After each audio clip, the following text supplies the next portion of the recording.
Hello guys, welcome back to hacker सब। CSS की इस वीडियो सीरीज़ में हम जानेंगे इस वीडियो में सीएसएस की पोजीशन प्रॉपर्टी के बारे में। ठीक है, तो यहाँ पे मैंने कोड कर रखा है, मैं इसको ओपन कर लेता हूँ। ठीक है, तो सीएसएस की पोजीशन प्रॉपर्टी में 5 वैल्यूज़ होती हैं: स्टैटिक, रिलेटिव, एब्सोल्यूट, फिक्स्ड और स्टिकी। ठीक है, इन सारी प्रॉपर्टीज़ के बारे में हम जानेंगे आज की इस वीडियो में। ठीक है, तो जब भी हम इस प्रॉपर्टी को यूज़ करेंगे उसके साथ साथ हमें ये लेफ़्ट, राइट, टॉप और मार्जिन मार्जिन और टॉप और बॉटम, ठीक है, तो इनमें से किसी एक को यूज़ करना है, या तो लेफ़्ट और राइट या फिर टॉप और बॉटम। ठीक है, तो सबसे पहले हम जानेंगे सीएसएस की रिलेटिव प्रॉपर्टी के बारे में, पोजीशन की। ठीक है, उसके लिए मुझे एक कुछ कंटेंट यहाँ पे लिखना पड़ेगा, तो मैं कॉपी कर लेता हूँ हैकर्स।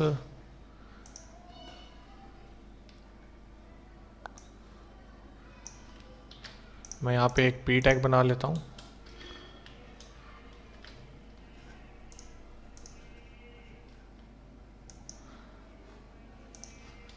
ठीक है, इसके बाद मैं एक टैग बनाता हूँ, डिव टैग बनाता हूँ, जिसके अंदर मैं पोजीशन की प्रॉपर्टी के साथ खेलूँगा, जो भी जितनी भी प्रॉपर्टीज़ होती हैं।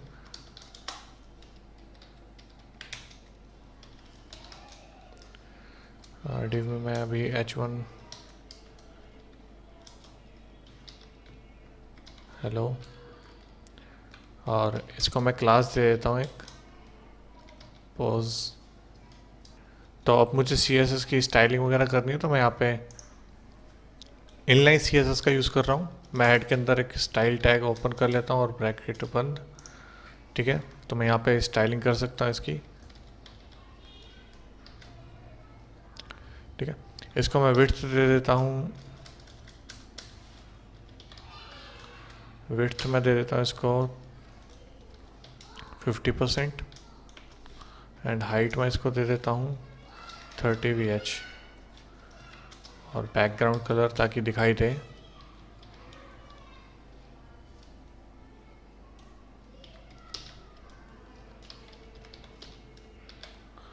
बैकग्राउंड कलर में इसको दे देता हूँ रेड।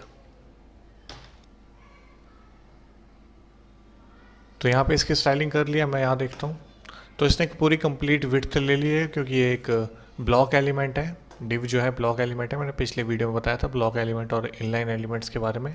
अगर आपने नहीं पता देखा नहीं है वो वीडियो तो आप देख सकते हैं। ठीक है, तो ये पूरी विड्थ ले लेगा जहाँ तक इसको स्पेस मिलेगा। ठीक है, अब अगर मैं इसको पोजीशन दूँ,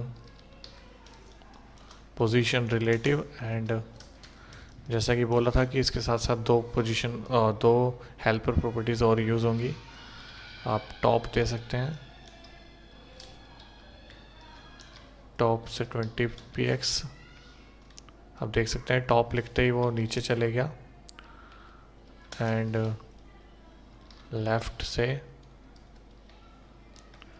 0px। अगर मैं यहाँ पे ये लिखूँ तो आप देख सकते हैं वो शिफ्ट हो रहा है वहाँ पे। ठीक है, तो ये है पोजीशन रिलेटिव के बारे में। अगर आप इसको माइनस में दे देंगे तो ये माइनस में चले जाएगा इसी पोजीशन से, और भी लिख सकते हैं आप। तो आप देख सकते हैं ऊपर चले गया है, ये ऊपर तैर रहा है। ठीक है, ये जो है ये ऊपर एक तरीके से आप कह सकते हैं तैर रहा है।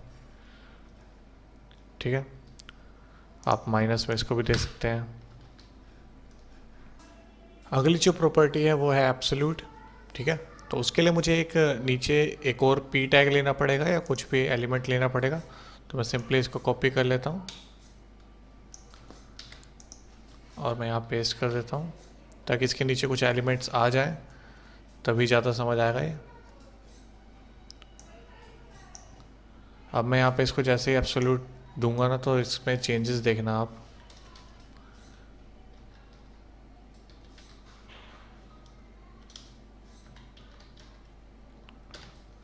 तो ये दिख रहा है आपको, ये भी मतलब एक तरीके से ऊपर आ चुका है। रिलेटिव और एब्सोल्यूट में क्या फ़र्क है? रिलेटिव अपनी पोजीशन के हिसाब से, मतलब जो जैसे मैंने यहाँ पे यूज़ करा हुआ है रिलेटिव, तो वो ये टॉप इसी को मानेगा और लेफ़्ट यहीं से होगा। लेकिन जो एब्सोल्यूट है वो स्क्रीन के हिसाब से चलता है। ठीक है, अगर मैं यहाँ पे टॉप 0 लिख दूँ तो आप देखना यहाँ पे ऊपर चल जाएगा ये। क्योंकि ये स्क्रीन के हिसाब से चलता है, स्क्रीन का टॉप यहाँ आ गया तो ये स्क्रीन के हिसाब से टॉप पे चला गया है, ठीक है। अगर मैं माइनस का लिख दूँ तो ये माइनस में चले जाएगा और ऊपर चलेगा हुआ, ठीक है।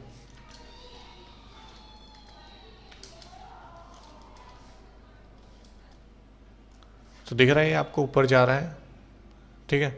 तो ये था एब्सोल्यूट। एब्सोल्यूट जो है वो स्क्रीन के हिसाब से, रिलेटिव जो है वो अपनी पोजीशन के हिसाब से। तो ये था पोजीशन एब्सोल्यूट के बारे में। एक और चीज़ जो एब्सोल्यूट के बारे में, जब मैं पेज को स्क्रॉल कर रहा हूँ तो ये ऊपर चल जा रहा है, ठीक है।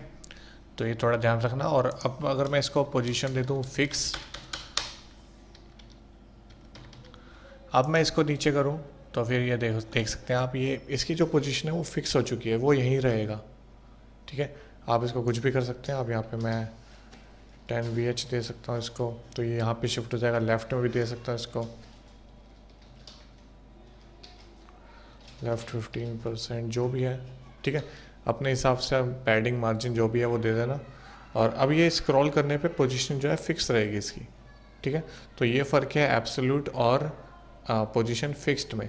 रिलेटिव में रिलेटिव और एब्सोल्यूट में फ़र्क बता दिया था मैंने, और पोजीशन और एब्सोल्यूट के अंदर में ये डिफरेंस है दोनों में, कि ये स्क्रॉल करने पे ऊपर नहीं जाता और एब्सोल्यूट ऊपर चले जाता है, ठीक है। तो ये था फिक्स के बारे में, फिक्स की बात हो गई। एब्सोल्यूट। अब स्टिकी की बात करते हैं, ठीक है। अब अगर मैं इसको, पहले मैं स्टिकी एलिमेंट की इसकी प्रॉपर्टी चेंज कर देता हूँ, ठीक है।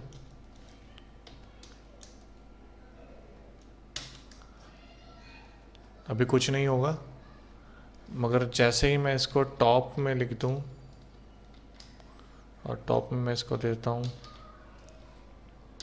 अब आप डिफरेंस देख सकते हैं। जैसे ये ऊपर जाएगा, मुझे और नीचे और कंटेंट चाहिए, मैं इसी को नीचे पेस्ट कर लेता हूँ, कॉपी,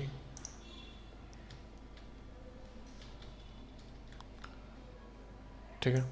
तो नीचे काफ़ी कंटेंट हो गया होगा अब तो।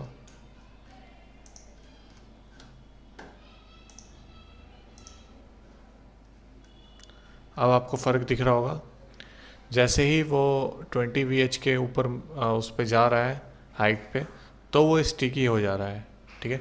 वरना ये मूव हो रहा है। आप इससे एक मेन्यू बना सकते हैं, जो कि जैसे ही कोई पेज स्क्रॉल करे तो वो ऊपर मेन्यू अटक जाए, ठीक है। उस टाइप की मेन्यू आप बना सकते हैं। यहाँ पे बैकग्राउंड आप हाईलाइट कर सकते हैं इसको, कलर को थोड़ा, ठीक है। मेरा कलर अभी डार्क रेड हो रखा है तो पीछे का कंटेंट नहीं दिख रहा है, तो आप वाइट कलर भी दे सकते हैं, ठीक है, और बढ़िया लगेगा उससे। तो ये था CSS की पोजीशन प्रॉपर्टीज़ के बारे में। अगर वीडियो अच्छी लगी हो तो लाइक कर देना, चैनल को सब्सक्राइब कर देना।